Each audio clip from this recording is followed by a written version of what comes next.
Good day mga kasicho, welcome muli sa aking channel sa Antonio Adventure Attack and Survival. Sa araw na ito, kung nakikita sa aking likuran, nag-ani na kami ng mais dito. Ilibot pa tayo doon, kaya tayo ay aatak na dito sa kapaligiran. Atak na doon. Kung makikita nyo itong mga sako na ito, yan. Saka yun, yan yung mga naani na mais. So, ang mga makukuha daw dito, all in all, approximately ay mga 5 tonelada. Yan. Yun yung mga nangunguha. Pinuno dito sa Kaloy. Ayun o. Yun. Yun ang pinuno. Kaway, Kaloy, kaway. Yan. Yan ang pinuno dito. Yan. Ako naman ay maglalakad. Sagsaga na itong kainitan na ngayon. Para mamaya magtatanghalian na raw. Pwede nang umawas para makakain na. Yan. Bisan po kayo kuya na uwi? Ay dyan sa nanay namin sa Pleasantville. Doon po lo. Ayan. Si Kaloy dito. Matagal ka na bang nangunguha ng ganyan? Opo, matagal na pa ako mag-harvest ni kuya. Ayun naman pala. Ito, itong palagay mo mga ilang kilo yan? Baka po ito may 50 kilos. 50. Ay bubuhatin pa yan? Bubuhatin pa daw, iuupa pa niya. Doon pa po ang dala, sa may kasada na yun. Oo nga, ganyan. Yan ba'y diretsyo na sa gilingan o ibebenta na ng ito po yata ay lulugasin pa bago ibiyahe po doon sa Riyaya. Ano tawag dito? Iga-grinder ba? Ano ba yun? Yung Thresher, hindi grinder. Ayan. Janet, ikaw ba hindi nahihilo sa paghihimay ng mais dito? Hindi naman po. Wala bang kasamahan kayong nawala ng malay dahil sa init? Hindi ko lang po alam kasi ngayon lang po ulit ako nakakapag-harvest dito eh. Sila So, po kahapon pa. okay lang, hindi ka nasakit ang ulo sa hapon. Hindi naman po. Basta inom lang ng maraming tubig. Yun nga po. Ayun pala. Sige, thank you Janet. Thank you. Ito si Alin Lina. Hindi ba kayo nawawala ng malay sa init dito? Hindi po. Ano ba yung pansalaksak na yan? Patpat po. Yan. Yung makatatakot ko ngayon. Kasi masasakit ang inyong daliri kung Ang kustito ko nabaak. panghihimay. Kamay lang, masakit kaya may pansalaksak.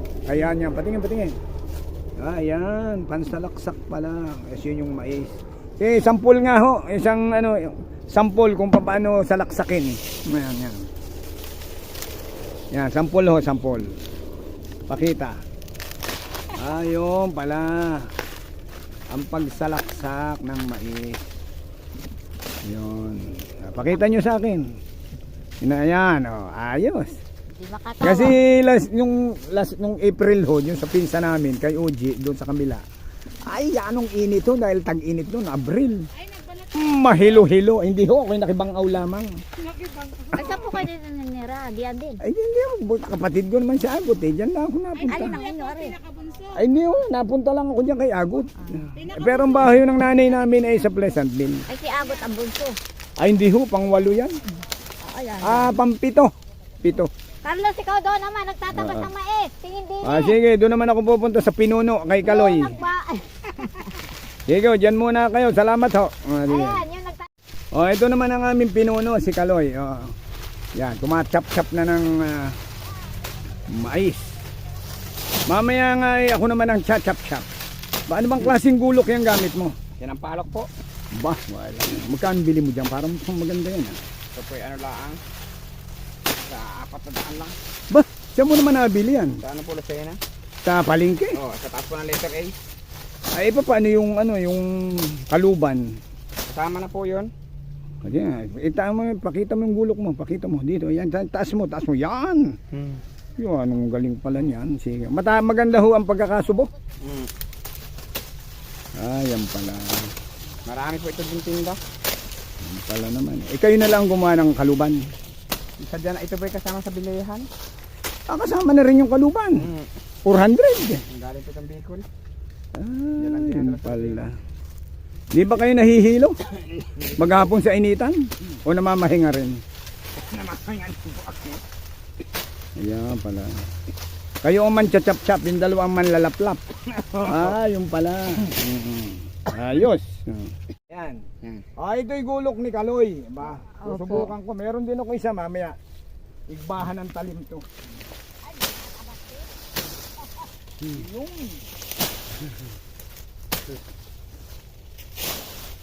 Ba, ayos pala rin yun. Lapit-lapit ka rin. Oo. Yung makakita sino kayang artista yun.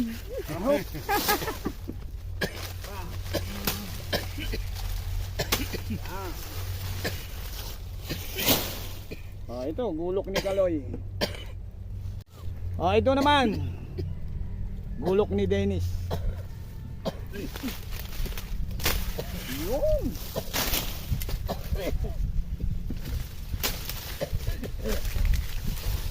Dennis po palang pangalan nyo. Hindi, Tony. Yung may-ari. Ito, yung kapatid namin ni Agot, si Dennis, may-ari ng gulok na ito.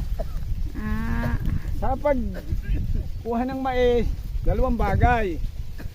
Pwedeng putulin Pwede pong hindi. o kaya pwedeng ganito na lang ang style. Kukunin ng mais, tutungtungan mo na lang. Oo nga po. Yan. Tapos tungtong. Ayos. Ayos po. Ay dito sa loob dito, pagka ikaw ay allergy sa kagat ng Duterte, yung sinasabi nilang apanas o ligata, yung maliliit na langgam, ay ikaw ay magkakapantal-pantal ang katawan.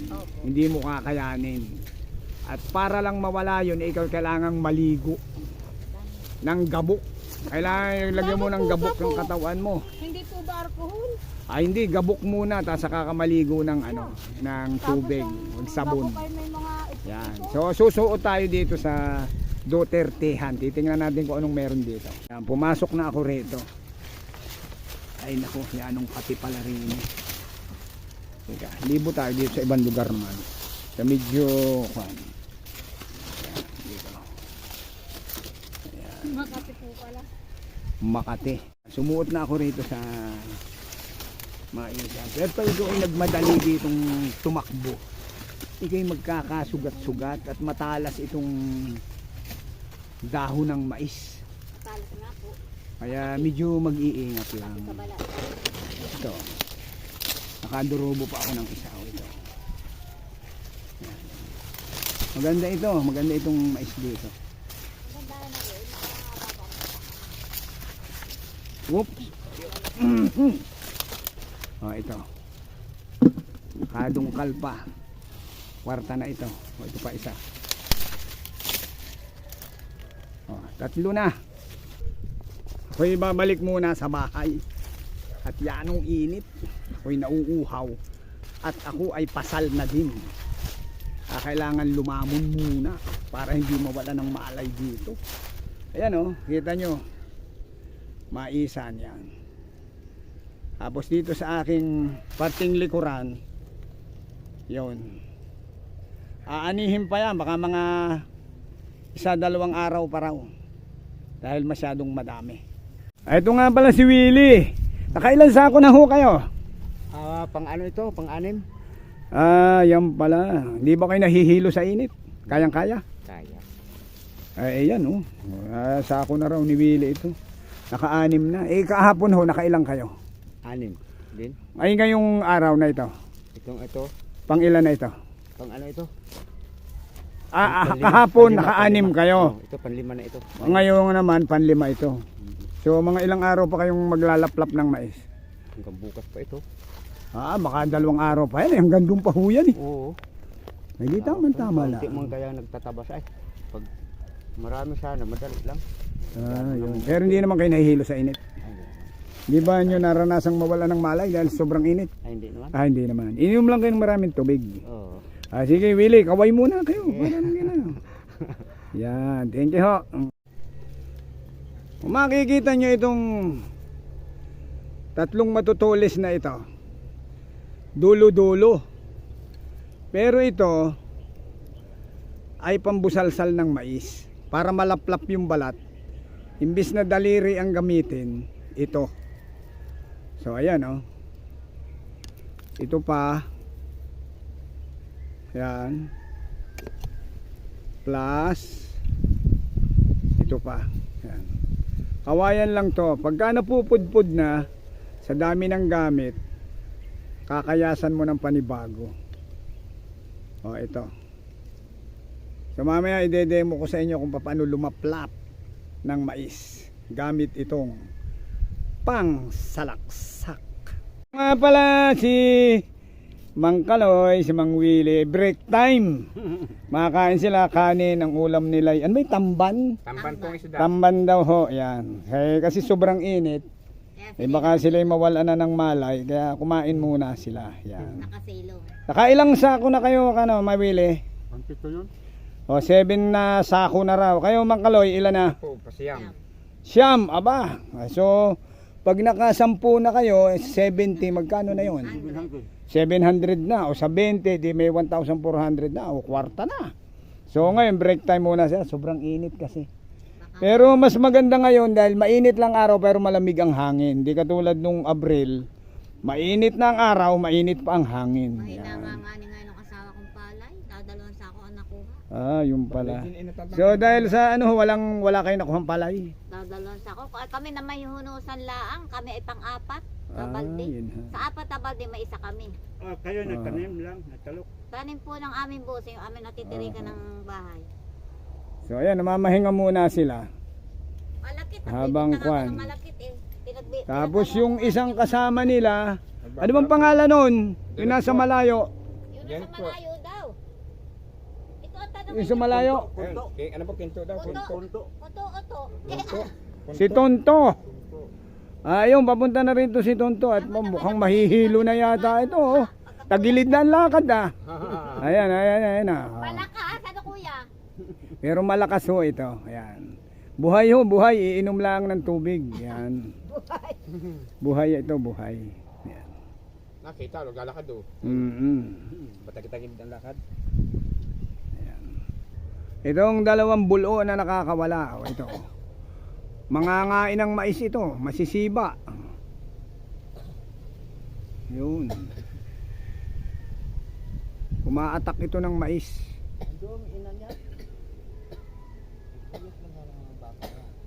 Ilan nung dalawang inahin?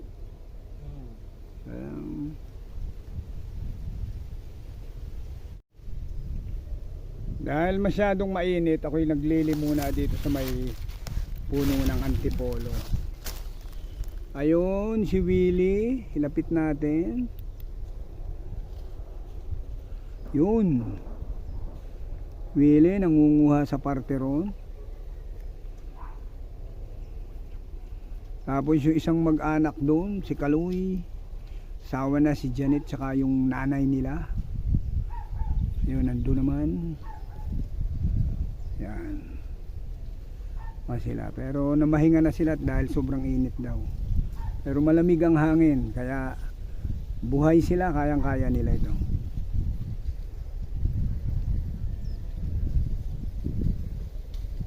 At ako na may magpapauli-uli muna dito. Titingnan ko rin yung isang parte na mais pa rin.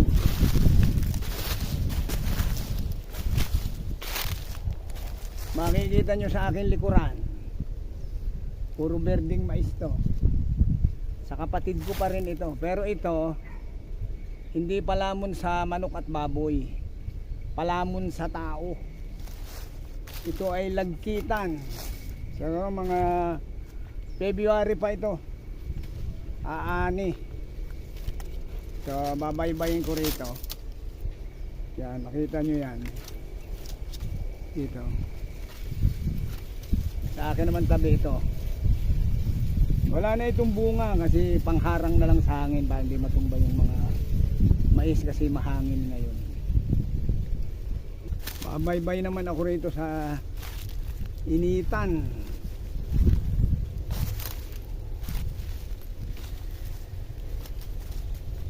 Yan. Masyadong mainit dito.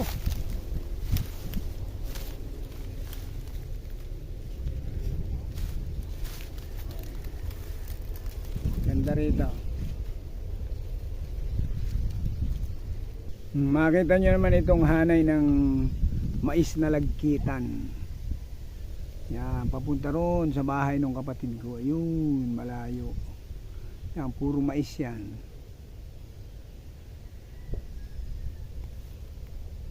In 3 months time, may bunga na ito. Plus na ayun naman yung puno ng antipolo na nag-iisa. Yun. O, ayan ah. Yan, yung mga mais na lagkitan para makita ninyo. So, nandito ako.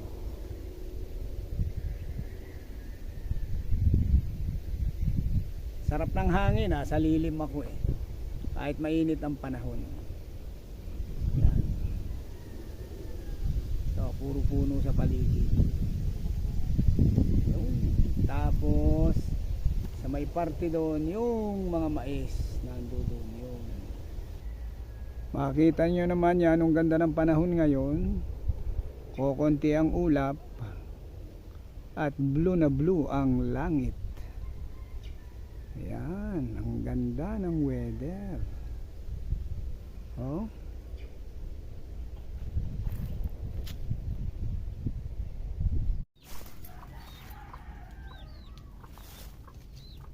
May kamanukan dito.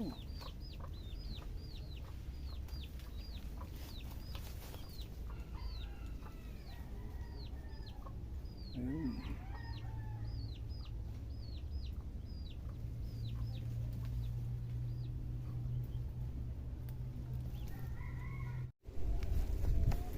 Oh, mga kasityo. Ito na ang mais, oh. Yan. Ito. Ang dami na itong nakuha. Ito. Nasa sako. Gagawin itong corn chips.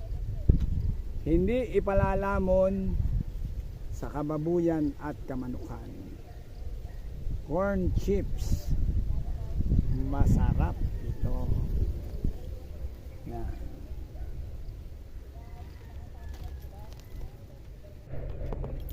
Makita nyo yung mga mais na yan, mga pinagtatabas na yan. Yan, mga nakatumba. Tapos marami pa dito. Yan. Hanggang doon pa. Yun, doon. So, chachap-chapin pa ito. Abutin pa raw ito ng Sunday. Kasi ang dami talaga. Almost 2 hectares to. So okay lang. Ito pa, mga tambak pa, yung pa. Tapos palalagablabin pagkatapos. Mga kasityo, ito sample oh. Paano pagbalat? Yan, tama po. Yan oh. Tapos ka na. Yan nyo ito. Wala na. Oh. Wala na. Yan. Oh, ito, balat na. Ito pa isa. Tutusukin lang dito para mabiyak. Yan. Ay di ngayon wala po siyang Ito na ha. Yan. Ayos ang pagtatalop. Lap-lap ng mais. Mga kasityo, sana nagustuhan nyo ang aking corn attack ngayong araw na ito. Ito. Ubod ng tigas. Parang kahoy sa tigas. O sige, ako ay babackfire na. Hanggang sa susunod na Antonio Adventure Attack and Survival. Bye bye. Attack na ako.